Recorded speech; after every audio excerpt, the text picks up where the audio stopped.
자, 소음성 난청에 대해서 해보도록 하겠습니다. 소음성 난청의 진단을 할 때, 그러면 우리 기준이 있겠죠. 소음성 난청이라고 판단하는 기준이 어떻게 되는지를 한번 봅시다.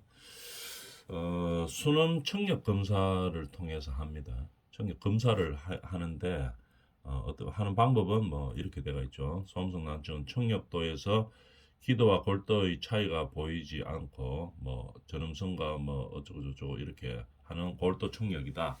이거는 이제 의사들이 하는 거기 때문에 이런 소음성 난청 검사를 한다 하는 거 정도만 알아놔주면 되는 거고, 어떤 뭐 진료 방법에 의해서 하겠죠. 그 소음성 난청 검사를 하는데 우리는 알아야 될 거는 수능 청력 검사는 어떻게 해야 되는가 하면 소음 노출이 중단된 후에 14시간 이상 지난 후에 해야 됩니다. 소음성 난청을 판단하기 위해서 수능 청력 검사를 하죠. 수능 청력 검사가 뭐 어떤 내용인가까지는 알 필요는 없습니다. 그건 의사들이 하는 거고, 수능 청력 검사를 언제 실시해야 되느냐 이거는 알아야 되겠죠. 소음 노출이 중단된 지 14시간 이상 지난 다음에 해야 됩니다. 왜냐하면은 처음에 우리가 듣고 나서는 뭡니까 이게 소음에 노출되고 나서는 어느 정도 유지가 되겠죠. 어느 정도 유지가 되기 때문에 그 소음으로 인한 영향이 없어지는 14시간 정도 지난 다음에 그때 우리가 측정을 해야 된다는 얘기입니다. 그 다음에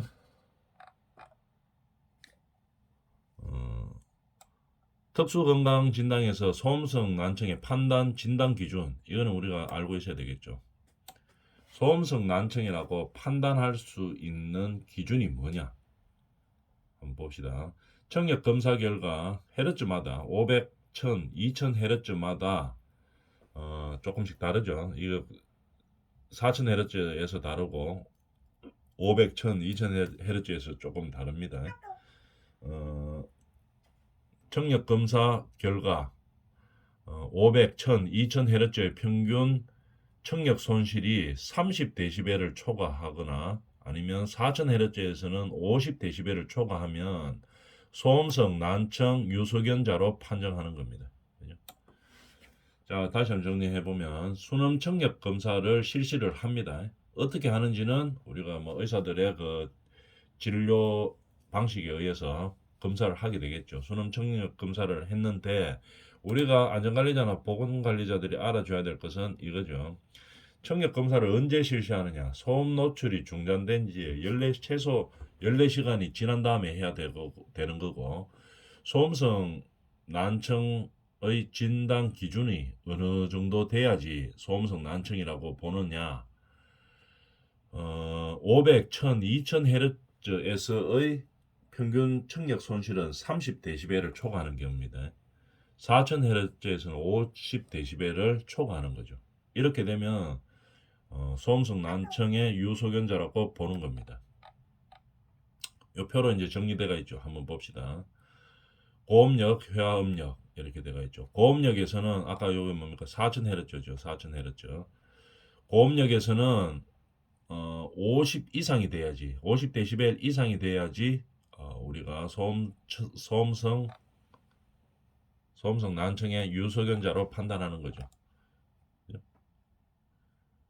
이런 저음력에서는 회화음력이라고 이야기하죠. 500, 1000, 2000Hz 이것들을 회화음력이라고 할 때 그때는 30dB 이상이 될 때 유소견자라고 이야기하는 겁니다. 표로 좀 정리되어 있죠. 이 표를 알고 있어야 되겠죠. 그래서 고음력에서는 50dB 이상 유소견자라고 보는 겁니다. 그 다음에 이 회화음력에서는 30dB 이상이 차이가 나면 어떻게 됩니까? 우리가 유소견자라고 보는 거겠죠. 뭐 어떤 대책이 필요하죠. 어떤 대책을 필요로 합니까? 여기 나와 있죠. 청력보호구의 사용을 이행하고 기타 필요한 조치를 하는 것. 그 다음에 요 해당하는 거에 따라서 이런 조치를 해야 된다는 얘기겠죠. 요거는 해당하는 거는 청력 보호구를 사용을 이행하고 작업에 소음이 있는 작업에 시간을 단축하는 겁니다. 그 다음에 심한 경우에 이제 배치 전환.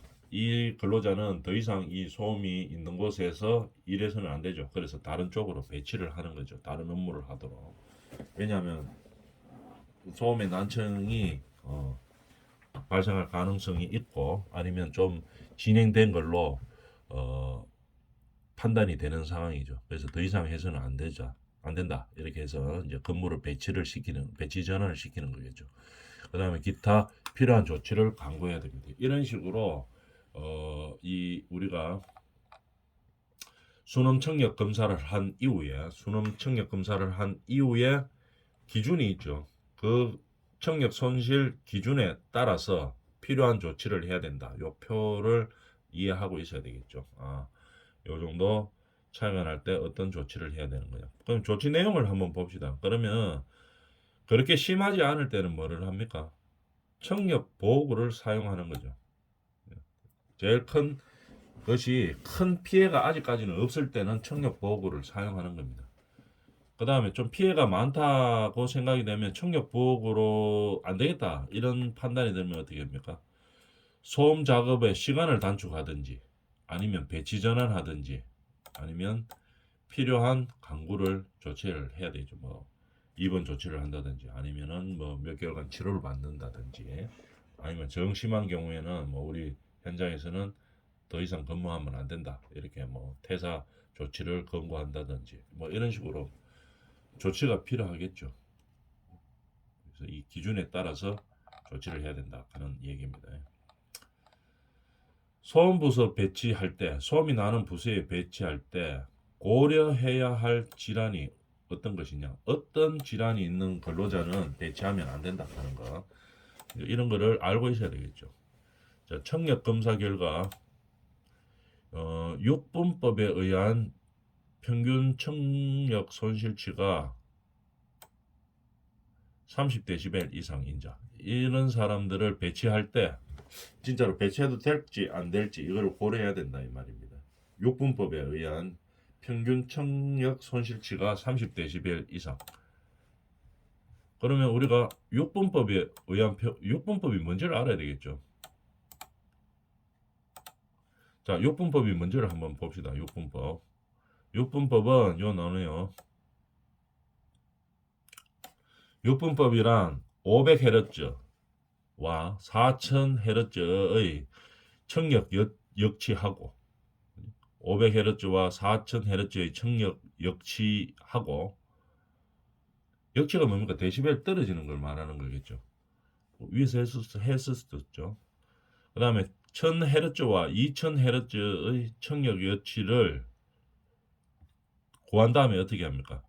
각각 2배 한 것을 모두 더해 6으로 나눈 값입니다.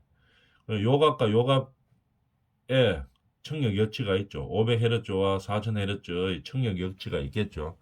그 다음에 1000Hz와 2000Hz의 청력 역치가 있겠죠. 이거를 각각 2배 합니다. 2배 한 것을 더해가 6으로 나눴습니다. 그것을 6분법으로 사용한다 이 말이겠죠. 그런 것을 6분법으로 정의하고 그 6분법에 의해서 소음부서 배치 시에 배치할지 말지를 고려해야 되는 겁니다. 6분법에 의한 평균 청력 손실치가 30dB 이상이면 고려해 봐야 됩니다. 이거 배치할지 말지. 6분법에 의해서 평균 청력 손실치가 얼마? 30dB 이상. 요거는 우리 안전관리자나 보건관리자들이 잘 알고 있어야 되는 내용이죠. 소음부서의 배치 시에 고려할 질환이 어떤 것이 있느냐. 6분법으로 계산을 하는 겁니다. 6분법은 여기 나와 있고 금방 했던 값이고 이 6분법에 의해서 평균 청력 손실치가 30dB 이상인 자는 어떻게 한다? 고려를 해서 배치를 해야 됩니다. 배치할지 말지를 고려해 봐야 된다는 얘기겠죠. 그 다음에 귀에 중이 및 뇌에 만성질환이 있는 사람, 중이염이나 뭐 염증이 자주 생긴다든지 뇌염이 있다든지 이런 사람들을 소음부서에 배치할 때는 이 사람을 배치해야 되는지 말아야 되는지 안전관리자들이나 보험관리자들이 고민해 봐야 되겠죠. 그 다음에 청력 손실을 유발시키는 항생제를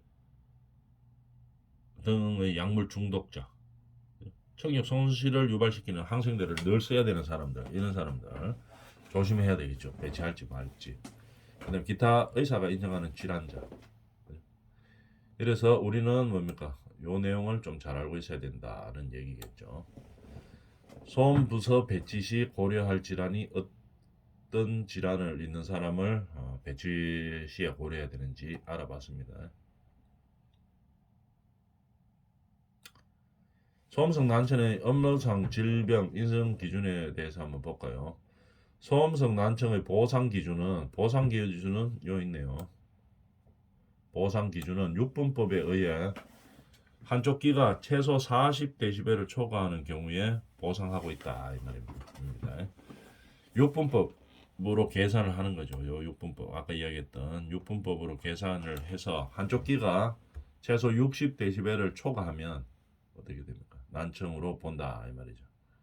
육분법으로 계산해서 한쪽 귀가 60dB를 초과하면 보상 기준으로 보는 겁니다.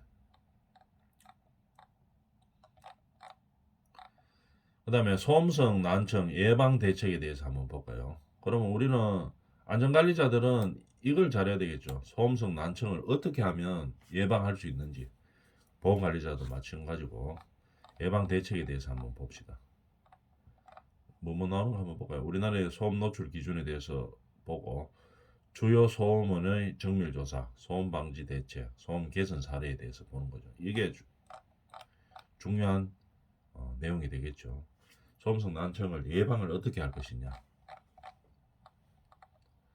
자, 우리나라의 노출 기준에 대해서 한번 봅시다. 예전에 이론할 때도 쭉 다 나왔었죠. 그런데 정리하는 차원에서 다시 한번 봅시다. 우리나라에서 정했는 근로 현장에 소음 노출 기준이 있습니다. 어떻게 되나 한번 봅시다. 소음성 난청의 원인, 뭐 때문에 소음성 난청이 발생하는지 원인이 확실합니다. 원인이 확실하기 때문에 예방 방법도 확실한 거겠죠. 원인이 확실하니까 어떻게 예방하면 된다 하는 방법도 확실합니다. 어떻게 하면 예방하면 되느냐? 소음을 없애면 제일 간단한 거죠. 근데 근로 현장에서 이 불가피하게 발생하는 소음원들이 있죠. 그럼 제거가 안 될 때는 어떻게 합니까? 근로자를 멀리 떨어뜨린다든지, 그죠? 그러니까 소음 발생하는 것을 위치적으로 아주 먼 곳에 해가지고 격리시키는 거죠. 소음원을. 그러니까 최대한 근로자에게 노출되지 않도록 소음원을 멀리에 이제 배치하는 거고, 그 다음에 아니면은 뭐 소음을 흡음시킨다든지 아니면 잠시킨다든지 이런 공학적 관리가 필요한 거겠죠. 그래서 소음을 줄이면은 소음성 난청은 당연히 줄어드는 겁니다. 그 다음에 작업장에 소음을 피하기 어려운 유해 요인이지만 소음이 작업장에서 뭐 이런 소음원의 제거, 격리, 흡음, 차범 등을 통해서 하더라도 소음원을 줄이기 위해서 하더라도 일정 부분의 소음은 날 수밖에 없는 구조인 근로 현장들이 있죠. 이렇게 작업장의 소음은 피하기는 어렵지만도 물론 저 작업장에서 소음이 나더라도 소음성 난청은 예방이 가능한 겁니다. 예방이 가능하죠. 뭐 청력 보조 프로그램에 의해서 지속적이고 적절한 예방을 할 수가 있죠. 예방을 하면 더 이상 악화되는 것을 막을 수 있죠. 소음성 난청이. 그다음 또 예방도 애초부터도 가능한 거죠. 난청이라고 하는 것은 원인이 확실하기 때문에 예방도 확실하게 할 수 있다 이겁니다. 근데 안 되는 게 뭡니까? 잘 안 지키니까 안 되는 거겠죠. 근로자도 안 지키고 귀찮다는 이유로 아니면 뭐 번거롭다는 이유로 안 지키고 저 또 좀 태무심해가지고, 왜냐하면 이거 뭐 조금 지나면 다시 소음원이 없어지면 다시 괜찮아지거든요. 처음에는. 그러다 보니까 이 태무심해지는 경우가 있죠. 이런 것 때문에 어떻게 됩니까? 많이 소음성 난청으로 이어지는 경우가 있지만, 주의해서 조심해서 예방하려고 하면은 반드시 막을 수 있는 그런 질병입니다. 자, 그래서 우리나라의 소음 노출 기준에 대해서 한번 정리해 볼까요? 자, 90데시벨 이상 되는 사업장에서 8시간 이상 하면 소음에 노출됐다고 이야기합니다. 데시벨 따라서 다릅니다. 노출 시간이. 봅시다. 5데시벨씩 올라가네요. 90에서 시작해서 5데시벨씩 갈수록 시간은 어떻게 됩니까? 반씩 줍니다. 반씩. 90에서 시작해서 5데시벨씩 올라가요. 95일 때는 8시간의 반. 이렇게 한꺼번에 알아놔주면 되겠죠. 그러니까 제일 기준이 소음의 노출 기준이 1일 기준 8시간에 90데시벨부터 노출이 되면 안 되는 거죠. 8시간 이상 되면 안 되는 거죠. 그래서 기준이 이렇게 된다 하는 거 알아놔주면 되겠습니다. 90데시벨을 기준으로 5데시벨씩 올라가고 시간은 8시간을 기준으로 하루입니다. 하루 8시간을 기준으로 반씩 주는 겁니다. 그 다음에 115데시벨을 초과하는 소음 수준에는 노출되어서는 안 됩니다. 한 번의 충격음으로도 난청이 올 수 있는 그런 상황이라는 얘기죠. 115데시벨 이상 소음에서는 노출되어서는 안 됩니다. 근로자들은. 어떤 방법을 쓰든지 간에 115데시벨을 초과하지 않도록 근로 현장을 만들어야 되는 거겠죠. 소음원을 제거하든지 아니면은 뭐 격리시키든지 보호구를 착용하든지 어떤 방법이 되든지 간에 115데시벨을 초과하는 근로 현장이 있어서는 안 된다는 얘기겠죠. 그 다음에 연속음에 대해서는 소음 노출 기준으로 90데시벨을 규정하고 있습니다. 연속음에 대해서는 소음 노출 기준을 90데시벨로 규정하고 있는 거겠죠. 그 다음에 이게 소음 노출 기준이고 금방 봤던 게 충격 소음, 한 번씩 발생하는 충격 연속음이 아니고 충격 소음 있죠. 충격 소음의 노출 기준은 어떻게 되는가 한번 볼까요? 충격 소음의 강도에 따라서 1의 노출 횟수가 바뀌는 겁니다.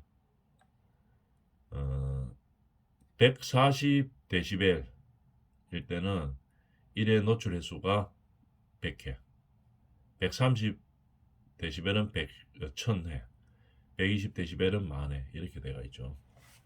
충격 소음의 강도가 이렇게 되고 1의 노출 횟수가 이렇게 되어 있습니다. 자, 그럼 이거는 아까는 연속음을 대해서 이야기하는 거고 이건 충격 소음에 대해서 이야기하는 거죠. 최대 음압 수준이 140데시벨을 초과하는 충격 소음에 노출되어서는 안 된다 이 말이죠. 아까는 뭐 115데시벨이라 하더만요. 그러면 이거는 뭡니까? 115데시벨 이거는 연속음을 말하는 거고 이거는 한 번씩 발생하는 충격음을 말하는 겁니다. 충격음이 뭐 발파 현장 이런 데는 충격음이 엄청나게 센 게 많죠. 그렇다 하더라도 140데시벨을 초과하는 근로 현장이 여건을 만들어서는 안 되는 거죠. 충격 소음이라 하면 최대 음압 수준의 120데시벨 이상인 소음이 1초 이상의 간격으로 발생하는 것을 말한다. 예전에 우리 그 이론할 때 다 나왔던 내용들이네요. 최대 음압 수준의 120데시벨 이상인 소음이 1초 이상 간격으로 1초 이상 120데시벨 이상 되는 소음이 1초 이상 발생하는 것을 충격 소음이라고 이야기하는 겁니다. 그 다음에 충격 소음에 대해서 소음 수준에 달하는 노출 횟수를 규정하고 있죠. 이런 강도의 데시벨에서는 이만큼 1일에 이만큼 노출되면 안 된다는 더 이상 노출되면 안 된다는 얘기겠죠. 그러면서 최대 140데시벨 이상 되는 것은 노출되면 한 번이라도 노출되면 안 된다는 얘기죠. 근로 현장을 충격음이라 하더라도 140에 140데시벨 이하로 만들어야 된다는 얘기입니다. 그 다음에 주요 소음원의 정밀 조사 이렇게 되어 있죠. 근로 현장에서 중요한 것은 소음원에 대해서 정확하게 아는 겁니다. 그래서 소음원을 우리가 제거하면 제일 좋지만 제거가 안 되는 상황이 대부분이겠죠. 그래서 격리를 시킨다든지 멀리 사람들하고 떨어져 있는 장소에 소음을 놔둔다든지 아니면 차음을 한다든지 아니면은 뭐 흡음을 한다든지 이런 방법에 의해서 소음원을 줄여야 되는데 그러려고 하면은 뭘 해야 됩니까? 소음원의 조사가 정확하게 되어 있어야 되겠죠. 정밀 조사를 진행을 해야 됩니다.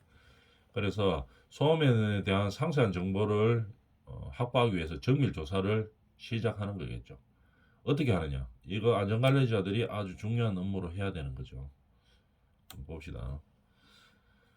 우리 그 사업 현장에서 구역별로 소음 분포 지도를 작성하는 겁니다. 이쪽은 소음이 얼마, 저쪽은 얼마, 이 근로자들이 많은 뭐 A 구역은 얼마, B 구역은 얼마 이렇게 소음 분포도를 작성을 하는 겁니다. 분포도를 지도 형태로 작성하고 그 다음 첫 번째로 해야 될 게 뭡니까? 이제 지도를 작성했으니까 두 번째로 해야 될 게 뭐냐? 이 소음은 지도를 보면서 어디를 중점적으로 소음을 줄여야 되겠다 하는 게 나오겠죠. 소음이 제일 발생된 것이 심한 데부터 줄여야 되겠죠. 그래서 저감 순위를 결정을 하는 겁니다. 그러면 이걸 줄이기 위해서 어떻게 하면 되는가 이제 고민을 해봐야 되겠죠. 소음원에다가 차음을 할 것이냐, 아니면 소음원에다 흡음을 할 것이냐, 아니면 소음원을 격리를 시킬 것이냐, 소음원 위치를 아예 바꿀 것이냐, 이에 대한 방지 대책을 세워야 되겠죠. 그 다음에 방지 대책을 한 이후에 예상되는 소음 지도, 처음에 우리가 지금 현 상태로서의 소음 지도하고 소음원에 대한 방음 대책을 한 이후에 소음 지도하고를 같이 해놓고 비교를 해보는 겁니다. 예상되는 소음 지도를 그려놓고 우리가 비교를 해보는 거겠죠. 그 다음에 어떤 문제가 있으면 이걸로는 안 되겠다 이러면 다시 한번 더 배치를 해보고 소음원의 저감 방법을 다시 한번 찾아보고 계속 이제 예상되는 소음 지도를 찾아보는 거죠. 그려보는 거고 그러다 보면 이제 적절한 최적의 소음 방지 대책이 나오겠죠. 그러면 이제 그렇게 실행을 하면 되는 겁니다. 그래서 주요 소음원의 정밀 조사가 필요한 거겠죠. 그 다음에 소음 방지 대책을 세워야 되는 겁니다. 금방 이야기했던 대로 소음 감소 및 노출 최소화를 위한 대책을 세워야 되겠죠. 어떻게 구조적으로 대처를 할 수 있습니다. 어떻게 여기서 그림에도 나오죠. 구조적으로 이 위치를 바꾸는 거죠. 예를 들어 여기가 소음원이다 이러면은 근로자들이 뭐 사무 보는 거 사무실은 계속 앉아 있죠. 그렇기 때문에 여기서 멀리 떨어뜨린다 이 말이죠. 구조적으로 바꾼다 이 말입니다.